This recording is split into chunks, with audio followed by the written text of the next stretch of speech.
IDTV మన ఉనికి మన వాణి. సాధారణంగా మాకు వచ్చే ఓపీస్లో ఎక్కువ శాతం వచ్చేవాళ్ళు లేడీ సర్జన్ కావడం వల్ల వచ్చేవాళ్ళు ఎందుకు అని అంటే పైల్స్కి సంబంధించిన వాళ్ళు, బ్రెస్ట్కి సంబంధించిన వాళ్ళు, ఫిషర్స్కి సంబంధించిన వాళ్ళు వస్తారు. ఈరోజు మనం పైల్స్ గురించి డిస్కస్ చేద్దాం. సో పైల్స్ అంటే అదేదో కంతులు వచ్చాయండి అన్నట్టుగా మోషన్ ఏరియా దగ్గర వచ్చాయనుకుంటారు. కానీ అవి నథింగ్ బట్ అవి మన వెయిన్సే మన పెట్టే ప్రెషర్ వల్ల అవి బయటికి వస్తాయి. మనం నరాలు అంటుంటుంటాం వాటిని, వెయిన్స్ని. అవి మనం ఎక్కువసేపు కూర్చోవడం కానీ ఎవరెవరి దాంట్లో మనం చూస్తామంటే ఎస్పెషలీ ప్రెగ్నెన్సీ వాళ్ళు, ఎందుకంటే మనం అబ్డామిన్లో ప్రెషర్ ఎక్కువ అవుతుంది కాబట్టి అవి వెయిన్స్ అనేవి బల్జ్ అయ్యి మనకి బయటకు వచ్చే అవకాశాలు ఎక్కువగా ఉంటుంటాయి. అండ్ లో ఫైబర్ డైట్ తీసుకునే వాళ్ళు, ఎక్కువసేపు కూర్చొని వర్క్ చేసేవాళ్ళు, అండ్ మోర్ ఓవర్ ఇంకా ఎక్కువ ట్రావెలింగ్ చేసేవాళ్ళు, టైమింగ్స్ అసలు సరిగ్గా తినకుండా దాన్ని గ్యాస్ట్రైటిస్ వల్ల మోషన్ సరిగ్గా రాకపోవడం వల్ల, అండ్ చాలా వరకు కొంతమందిలో మనం ఒక 10 minutes 20 minutes 30 minutes కూర్చుంటారు మోషన్ వెళ్ళే వాష్రూమ్స్లలో, వాటికి అక్కడ కూడా ఆ టైంలలో ఏమవుతాయనంటే ఈ వెయిన్స్ ఏవైతే లోపల మోషన్కి వెళ్ళే దారి పక్కన ఉంటాయో అవన్నీ బయటికి బల్జ్ అవుతాయి. సో దీంట్లో కూడా మనకి గ్రేడ్స్ ఉంటాయి. సో ఫస్ట్ గ్రేడ్ ఏంటి అని అంటే ఓన్లీ అది ఎప్పుడైనా బ్లీడింగ్ ఎప్పుడైనా కొంచెం కనిపించడం, నొప్పి ఉండదు దానికి, మనకి కనిపించను కూడా కనిపించవు అవి. సో అది గ్రేడ్ 1 అంటుంటాం. గ్రేడ్ 2 ఏంటంటే మనకి అది లోపలికి బయటికి బల్జ్ అవుతుంటాయి కానీ అవి మోషన్కి వెళ్ళి మళ్ళీ నార్మల్గా రెస్ట్ తీసుకోగానే అవి లోపలికి వాటంతట వాటి వెళ్ళిపోతుంటాయి. గ్రేడ్ 3కి వచ్చేసేసి బయటికి వచ్చేసిన వాటిని మనం ఫింగర్తో కానీ లోపల మాన్యువల్గా కానీ మనం లోపలికి నెట్టాల్సింది ఉంటుంది. గ్రేడ్ 4లోకి వచ్చేసరికి అవి బయటికి వచ్చేసేసి బయటనే ఆగిపోతాయి, లోపలికి వెళ్ళడానికి మనం పుష్ చేసినా కూడా వెళ్ళడానికి ఛాన్సెస్ అసలు ఉండవు. సో ఇది ఎందుకు చెప్తున్నాను అని అంటే మన గ్రేడ్ 1లోనే చాలామందికి తెలిసిపోతుంది. ఇప్పుడు ఆల్మోస్ట్ మనం సెన్సస్ ప్రకారం చూసుకుంటే కనుక every 1 in 3 persons have piles. మనకి ప్రెగ్నెన్సీలో అయి ఉండొచ్చు, నార్మల్ వర్కింగ్ స్టైల్లో అయి ఉండొచ్చు. వీటన్నిటి వల్ల 1 in 3 persons హ్యావ్ పైల్స్. వాళ్ళ ఓవరాల్ లైఫ్ టైం పీరియడ్లో ఎప్పుడన్నా రావచ్చు. కానీ ప్రాబ్లం ఎక్కడ వస్తుంది అంటే ఆ ఫస్ట్ గ్రేడ్ 1 గ్రేడ్ 2 ఉన్నప్పుడు ఎవరు రావడం లేదు. అదంతా ఎందుకంటే ఒక్కోసారి ఆల్మోస్ట్ 50 to 60% ఆఫ్ పైల్స్ మనకి పెయిన్లెస్గా ఉంటాయి. సో అందుకని పెయిన్ లేదు కదా అన్నట్టుగా రారు. కానీ అది గ్రేడ్ పెరుగుతున్నా కొద్ది బయటికి వచ్చి ఆగిపోయినప్పుడు దాంట్లో ఉన్న రక్తం గడ్డకట్టడం వల్ల వాళ్ళు కూర్చోలేకపోవడం ఇలాంటివన్నీ జరుగుతాయి. సో ఇప్పుడు దీంట్లో మనం ఇంకొకటి కూడా ఆలోచించుకోవాల్సిన విషయం ఏంటంటే వాటిని internal piles and external piles అనేవి ఉంటాయి. సో ఎక్స్టర్నల్ పైల్స్ అనేవి ఏంటంటే బయట మనకి స్కిన్ దగ్గర ఉన్న వెయిన్స్కి బల్జ్ అవ్వడం వల్ల అవి వస్తాయి. సో ఇవి మాత్రం చాలా పెయిన్ఫుల్గా ఉంటాయి, బ్లడ్ కూడా పడుతుంటుంది ఆన్ అండ్ ఆఫ్. ఇంటర్నల్గా ఉన్న పైల్స్ ఏంటంటే ఇప్పుడు నేను చెప్పిన గ్రేడ్స్ వల్ల అనమాట. గ్రేడ్ 1 గ్రేడ్ 2 గ్రేడ్ 4 దాకా వస్తుంటాయి. అవి లోపల ఉన్న పైల్సే బయటికి బల్జ్ అయ్యి వచ్చేస్తూ ఉంటుంది. సో ఇలా గ్రేడ్ 1 గ్రేడ్ స్టేజ్లో 2లో ఉన్నప్పుడు మనం ట్రీట్మెంట్ తీసుకోవడం అనేది కరెక్ట్ పద్ధతి. ఫస్ట్ ఆఫ్ ఆల్ అసలు రాకుండా ఏం చేయాలనేది టిప్స్ మనం చూద్దాం. ఫస్ట్ ఇప్పుడు ఇలా సిమ్టమ్స్ అన్నీ వచ్చాయి, మీరు ఒక డాక్టర్ దగ్గరికి వచ్చారు. మేము ఏం చేస్తామంటే ఫస్ట్ మీ హిస్టరీ అంతా తీసుకుంటాం. ఎలా ఉంది, మీ డైటరీ హ్యాబిట్స్ ఏంటి, మీ స్లీప్ టైమింగ్స్, మీ కూర్చునే పద్ధతులు, ఇవన్నీ మేము ఒకసారి అసెస్ చేస్తాం. తర్వాత సెకండ్ థింగ్ మేము మన ఎగ్జామినేషన్ చేస్తాం. చిన్న ప్రాక్టోస్కోప్ అని ఉంటుంది, ఒక scope. Almost it will be around 10 centimeters అలా ఉంటుంది, 10 to 15 centimeters depending on the sizes వల్ల. సో ఆ ప్రాక్టోస్కోప్ పెట్టి లోపల మనకు అసలు ఇంటర్నల్ పైల్స్ ఉన్నాయా లేదా, బ్లీడింగ్ ఉందా లేదా, మోషన్ ఎలా ఉంది, ఇవన్నీ మనం ఒకసారి చూసుకోవచ్చు. ఒక్కొక్కసారి ఏమవుతుంది అని అంటే దీంతో పాటు మనం కొలనోస్కోపీ కూడా పేషెంట్స్కి పంపిస్తాం. ఎందుకు కొలనోస్కోపీకి పంపిస్తాము అని అంటే మనం ఏదైనా సర్జరీ ప్లాన్ చేసినా, ప్రొసీజర్ ప్లాన్ చేసినా మనం అసలు ఎందుకు చేసేటప్పుడు మనకు ఆల్మోస్ట్ 99% ఆఫ్ డయాగ్నోసిస్ వచ్చేయాలి. సో మనం అక్కడ అప్పుడు సర్జరీ చేయాలి అని అనుకున్నప్పుడు కొలనోస్కోపీ మనకి ఏం రివీల్ చేస్తుంది అంటే ఏమన్నా వేరే పాలిప్స్ ఉన్నాయా, లేకపోతే ఏమన్నా అల్సర్స్ ఉన్నాయా, లేకపోతే ఈ పైల్సే ఎంత గ్రేడ్లో ఉన్నాయి, బ్లీడ్ ఏమైనా అవుతుందా, ఎక్కడన్నా వేరే వాటి వల్ల ఏదైనా రీజన్స్ వల్ల బ్లీడ్ అవుతుందా, ఇవన్నీ క్యాన్సర్ ఏమైనా ఉందా. కొంతమంది ఎల్డర్లీ ఏజ్ వాళ్ళకి క్యాన్సర్స్ కూడా మనకు అక్కడే కంతులు కనిపిస్తుంటాయి, దానివల్ల కూడా బ్లీడ్ అవ్వచ్చు. సో ఇవన్నిటిని మనం కరెక్ట్గా డయాగ్నోస్ చేసుకొని ఒక సర్జికల్ ప్రొఫైల్, అంటే ఇప్పుడు దాకా బ్లడ్ పడింది అని వస్తారు, హిమోగ్లోబిన్ ఎంత ఉంది, వైటమిన్స్ ఎలా ఉన్నాయి, ఇవన్నీ కూడా మనం ఒకసారి లిపిడ్ ప్రొఫైల్స్ ఇవన్నీ కూడా కరెక్ట్గా సర్జికల్ ప్రొఫైల్ కూడా చేసి మనం సర్జరీకి పోస్ట్ చేయడం జరుగుతుంది. ఈ సర్జికల్ ఆప్షన్స్లో కూడా మనకి different types of surgical options ఉంటాయి.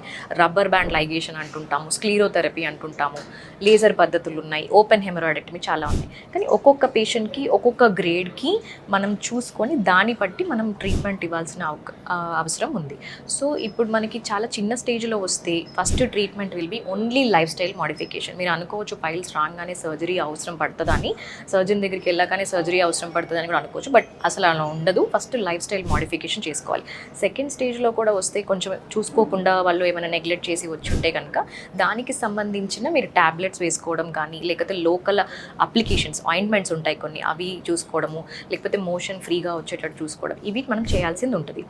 సో థర్డ్ స్టేజ్కి అంటే ఆల్రెడీ మనకి పైల్స్ వచ్చి ఆగిపోయి అట్లా గ్రేడ్ 4 స్టేజ్కి వచ్చేసినప్పుడు, గ్రేడ్ 3 స్టేజ్కి వచ్చేసినప్పుడు మనకి స్టేప్లర్ హిమరాయిడెక్టమీ అని ఒకటి ఉంది. గన్స్ లాంటివి ఉంటాయి, అది కూడా ఆల్మోస్ట్ మార్నింగ్ ఈరోజు చేసేస్తే నెక్స్ట్ డే రోజు మార్నింగ్ పంపించేసేసేయచ్చు. అడ్వాన్స్ ప్రొసీజర్స్లో మనకి ఏంటి అంటే లేజర్ ప్రొసీజర్స్ అనేది మనకి అడ్వాన్స్ ప్రొసీజర్స్. అందరూ అనుకుంటారు లేజర్ అనగానే రికరెన్సెస్ ఎక్కువ వస్తాయండి, లేదంటే మళ్ళీ వచ్చినా కూడా హీట్ ఎక్కువ పడుతుంది కాబట్టి ఇన్ఫెక్షన్స్ ఎక్కువ కామన్ అనుకుంటారు.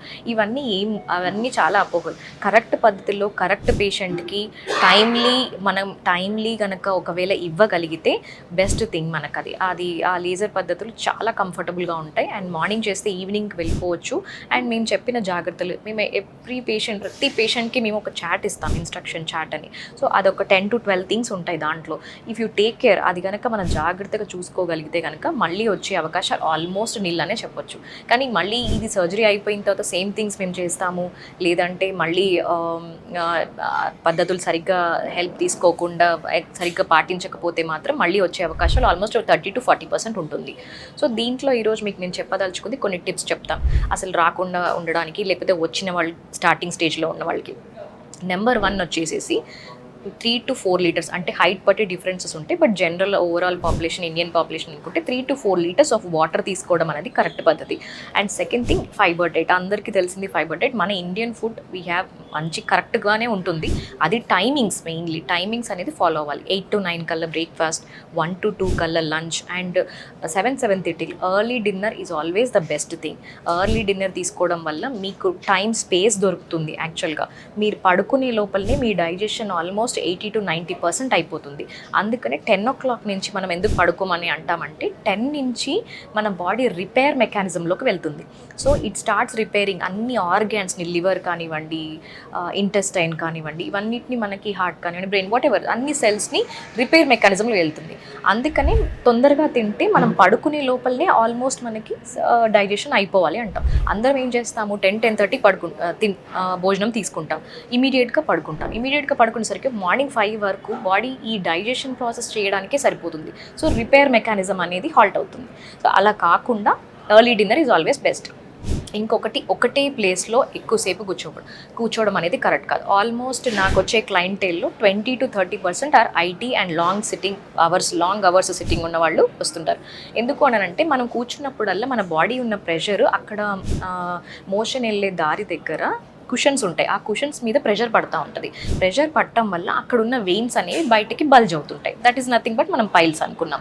సో ఈ కుషన్స్ మీద వెయిట్ అనేది పడకుండా, అలా అని చెప్పి మనం జాబ్ మార్చుకోవాలంటే అలా కూడా కుదరదు. దే హ్యావ్ ఒక్కోసారి కొంతమందిలో కుషన్స్ సపోర్ట్ ఉన్న పిల్లోస్ ఉంటుంటాయి.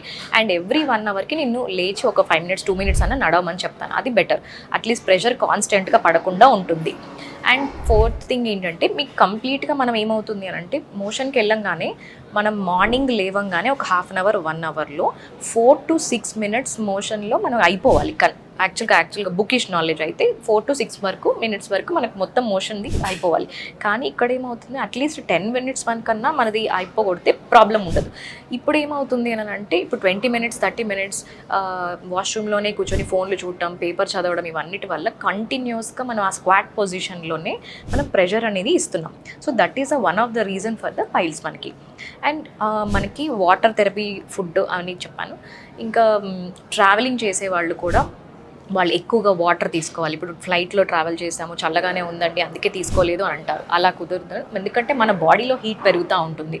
సో అందుకని యూ నీడ్ వాటర్ అనేది కూలింగ్ ఏజెంట్. మన బాడీ ఇట్ సెల్ఫే 60% ఆఫ్ వాటర్ ఉంటుంది. కాబట్టి కరెక్ట్ టైంకి కరెక్ట్గా తీసుకోవడం అనేది కరెక్ట్ పద్ధతులు. ఈ అన్ని పద్ధతుల ద్వారా మనం దాన్ని పైల్స్ రాకుండా చూసుకోవచ్చు.